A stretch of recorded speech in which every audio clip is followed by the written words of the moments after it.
Hello again guys, long time no see. I know that I say that every time, but it seems that every time I make a video lately, it's a long time before I can get myself to make another one. Long story, not going into it today. Today I'm going to start digging into my backlog, which is a little bit ridiculous. In the middle of last year, a company called FalconEyes reached out. They've sent me another light in the past. It's actually one that I'm using up there. I'll try to remember to put a link down in the video description. They sent me a light last year or the year before. It's a roll-up light, which is really cool. Extraordinarily bright. Like I can only use it on about 15 or 20% brightness and it overpowers this room. I may have actually turned it up to 50%, which is why things look so kind of odd right now. But anyway, today we're going to talk about lighting with this light that they sent me a few months ago, like I said. And just so I don't get it wrong, they sent me the FalconEyes 48 watt flapjack LED SO-48TD dimmable 3000 to 5600 Kelvin lighting soft light photofilm continuous light. SO-48TD light. It's a 48 watt light. It has 240 LEDs, which means that it should be somewhere in the middle. It's not the biggest thing you can get. It's not the smallest. Let's open it up and take a look at what comes in it. From looking on Amazon, this is a $350 light if you want to order it right now. And if you're paying that amount for a light, you probably expect it to be really good. So let's hope for the best. And there you go. There is the light. SO-48, Sophie's LED light. It is kind of a flapjack look, and it looks like it has several different types of power source. So as you can probably see right here, you do have a spot to put in two NP batteries, the larger, older Sony style batteries. And I think they said they included one of those in this just for testing purposes. But if you order from the Amazon listing, I don't believe it comes with any, but they're relatively inexpensive. It's a very nice solid metal build. I think a lot of the light itself is going to be plastic, except perhaps this ring around the outside, which does feel metal. So I think it'll be kind of a mix of plastic and metal, mostly for heat dissipation purposes. But like I was saying, you could use the Sony batteries, and then there's also a wall adapter that will actually come included. So down in here, this part is the wall adapter. So on the back of the light, there's this little section at the end which has what looks like an XLR plug. Just fit them together like that, push it in, and you get the switch that goes both ways. One is for this power supply, the other one would be for batteries. It looks like there's even a D-tap connector in there. I may be wrong on what that's called, but there's larger external battery packs that have this different type of power connector. I'll put a link to the product down below and you can see all the different ways to power it and everything. But they did also include in this a strap, which looks like it has a V-lock. I'm not sure what that would be for. I don't see a place to put that. You've got a little antenna that you can attach to the back of the light. It says in here you can synchronize it with other LED lights when they're on the same channel. Tap the button to change channels. So presumably I could use this with the other light because I think it has, oh yeah, it has an antenna on it as well. So I could use them both and possibly sync them up. That's kind of cool. And as I mentioned earlier, I think they did include a couple of batteries. So in this case, I've got an NP F970 battery, very large Sony battery, and a second one. So if these are actually powered, if they've kept power for as many months as this has been sitting here, probably not. But if they did have power, I could plug them in and just start using this light right away, hand holding it.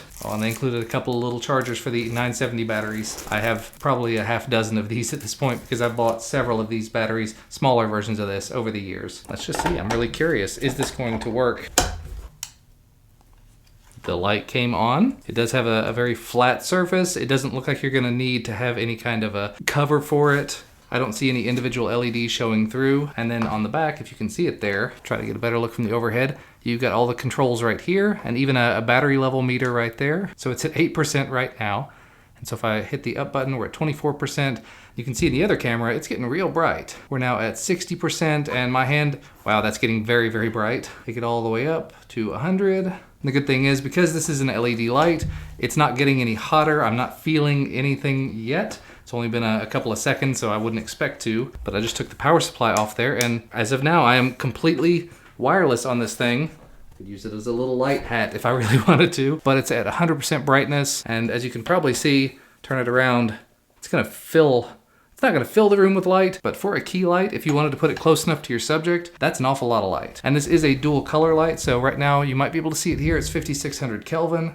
I can take it all the way down to 3000 Kelvin. Now when I pull it up, because my camera's adjusted to 5500, it's gonna look really, really orange or yellowy on camera, but that could make for a very nice accent light if that's the kind of thing that you're going for in your film or your video or whatever you happen to be making. I do tend to stick to the 5500 range, so that's where I'm gonna put the light back to, right at 5500 now. And I think what I will do, just for the sake of saving time, I'm gonna go ahead and put this wireless antenna on there, replace the, I haven't mentioned this in a while, but I'm currently using two lights in front of me, and then I have the overhead light. It's just a Philips Hue bulb overhead, so I can turn all of those off.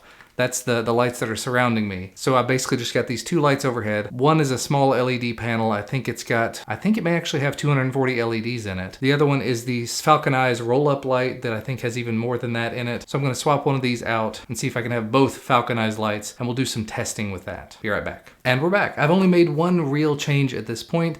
I turned off all the lights in this room, and I have the FalconEyes 48 SO-TD flapjack light on my stand approximately 6 feet away from me. I would try to bring it closer, but realistically, there's not gonna be a light any closer to me than that in this room without redesigning things or bringing in extra stands, and I'm not up for that at the moment. But that is where my other light was previously. I had 2 lights running before, and right now, just the one. It is at 100%, and as you can see me. It's just you can't see this side of my face unless I kind of turn. With that said, if you put it close enough to your subject, I think it would do a really good job. And because it doesn't have those distinct pinpoints of light with the LEDs, it has the diffuser on the front of it. You don't actually need to put anything on it, but you could. The light doesn't look harsh at all to me though. I'm just looking in the overhead monitor. So I think this would be a very usable light just on its own, especially if you could move it closer, because you could bring it closer, you could turn it down. And actually I found out just playing around with it and comparing it to the other FalconEyes light I've got, that NP F970, the battery adapter, the battery plate for the back does come off, and it has a V-lock mount. So if you have V-lock batteries, you can use those. However, the power adapter, the Velcro strap that came with it, had a V-lock mount on it. So I've now got the power brick mounted to the back of the light, but if I ever did want to use batteries with it, I could still put the batteries and the battery plate back on it. Anyway, that's enough of this light on its own. I'm gonna go ahead and turn my other FalconEyes light back on. It will be at 50%. This one will be at about probably 90, maybe 80. I'll tell you when I do it. All right, and there you go. Obviously still not quite the perfect layout, the perfect balance or anything.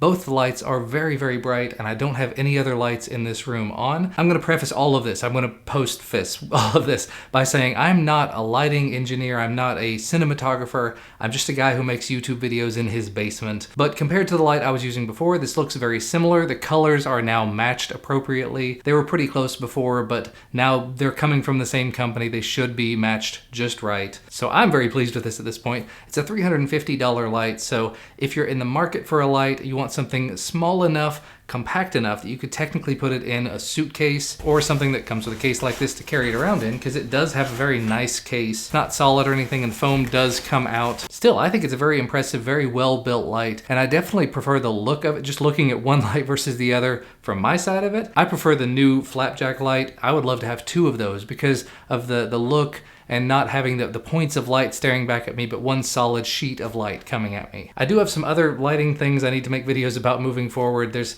other lights I've received that I have had longer than this one, so I probably ought to do that in the very near future. But for the time being, if you're in the market for a new light, I would say definitely give this one a look if this is in your price range. There are a lot cheaper lights, but you are going to sort of get what you pay for. You can get decent lighting for next to nothing.